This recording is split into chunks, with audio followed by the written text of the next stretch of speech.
Israel America అనుకున్నది సాధించాయి. Iran supreme leader Khamenei మృతి చెందాడు. ఆపరేషన్ ఫ్యూరీ పేరుతో ఇజ్రాయెల్ అమెరికా భీకర దాడులు చేశాయి. ఇరాన్తో చర్చలు విఫలమయ్యాయంటూ అత్యాధునిక భారీ క్షిపణులతో విరుచుకుపడ్డాయి. ఖమేనీతో పాటు ఆయన కుటుంబ సభ్యులు కూడా చనిపోయారు. ఇరాన్లో 40 రోజులు సంతాప దినాలుగా ప్రకటించారు. ఖమేనీ మృతితో ఇరాన్లో ప్రజలు రోడ్ల మీదకు వచ్చి సంబరాలు చేసుకోవటం కనిపించింది. ఇప్పుడు ప్రపంచ దేశాల మధ్యలో ఒకటే ప్రశ్న, ఖమేనీ వారసుడు ఎవరు? ఇరాన్ కొత్త పాలకుడు ఎవరు? ఇదే చర్చ ప్రారంభమైంది. ఒకటి మాత్రం నిజం, ఇరాన్ పాలకుడిగా ఎవరొచ్చినా అమెరికా కనుసన్నల్లో మెలగాల్సిన పరిస్థితులు కనిపిస్తున్నాయి.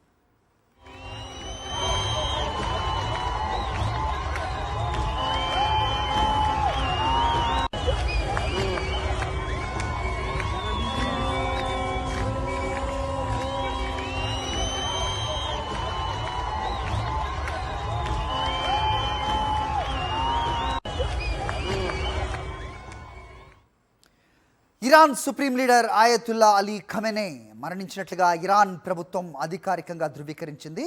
అమెరికా అధ్యక్షుడు డొనాల్డ్ ట్రంప్ ఆదేశాలతో జరిగిన ఆపరేషన్ రోరింగ్ లయన్ వైమానిక దాడుల్లో ఖమెనీ మృతి చెందారని ఇరాన్ స్టేట్ మీడియా ప్రకటించింది. దశాబ్దాల కాలం పాటు ఇరాన్ను శాసించిన ఒక శకం ముగిసింది. అగ్రరాజ్యం చేసిన ఈ మెరుపు దాడితో మధ్యప్రాచ్యం ఇప్పుడు యుద్ధ జ్వాలల్లో చిక్కుంది.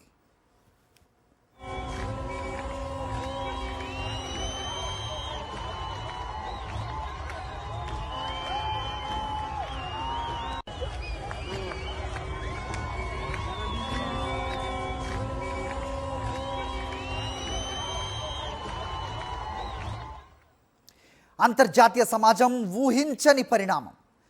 ఇరాన్ అగ్రనేత అలీ ఖమేనీ ఇక లేరు.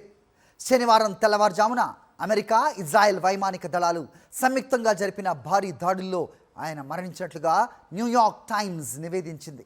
మొదట ఈ వార్తను డొనాల్డ్ ట్రంప్ ధృవీకరించగా, తాజాగా ఇరాన్ ప్రభుత్వం కూడా అధికారికంగా ప్రకటించడంతో ప్రపంచం ఒక్కసారిగా ఉలిక్కిపడింది.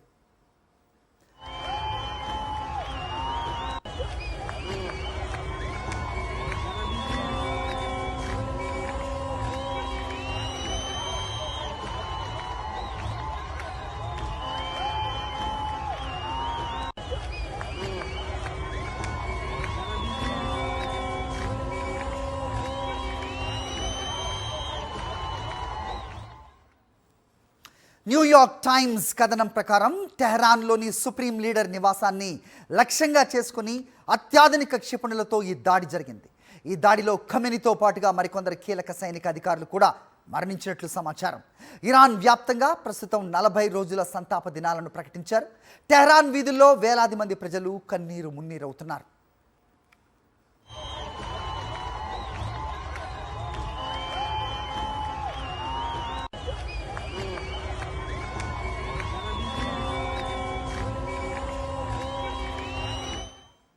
మరోవైపు వైట్ హౌస్ నుంచి ప్రసంగించిన డొనాల్డ్ ట్రంప్ ప్రపంచం ఇప్పుడు మరింత సురక్షితంగా ఉంది అని వ్యాఖ్యానించారు. ఇరాన్ అణు సామర్థ్యాన్ని నాశనం చేయటమే తమ లక్ష్యమని ఆయన స్పష్టం చేశారు. అయితే ఈ దాడులకు ప్రతీకారంగా ఇరాన్ ఇప్పటికే ఇజ్రాయెల్ ఇంకా అమెరికా స్థావరాలపై క్షిపణుల వర్షం కురిపిస్తోంది. చమురు ధరలు అంతర్జాతీయ మార్కెట్లో రికార్డు స్థాయికి చేరుకున్నాయి. ఖమేనీ మరణం తర్వాత ఇరాన్ తదుపరి వారసుడు ఎవరు అనేది త్వరలోనే తేలనుంది.